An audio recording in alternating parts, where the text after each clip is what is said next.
Gusto mo namang i-level up ang luto ng tokwa? Tara, try mo ang recipe nito.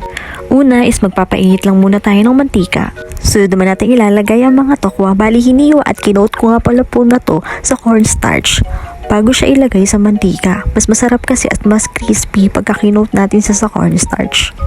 Bali ipiprito lang natin sa hanggang ma-achieve natin ang gusto natin na luto at yung crispiness. And then, set aside lang natin. Bali, magpapakulo lang tayo ng sauce para sa soy garlic. Bali, mixture lang ito ng toyo, olive oil, at saka bawang. And after nan, yung kumulo na yung mixture o yung sauce na para sa soy garlic flavor, ay sunod naman natin ilalagay yung sinet aside natin na pinilitong tokwa. Coat lang natin hanggang sa makover lahat ng sauce and lalagay naman natin yung ceiling green for added color. Ayan, at meron naman tayong isang dish na napakasarap. Ito ang soy garlic tofu.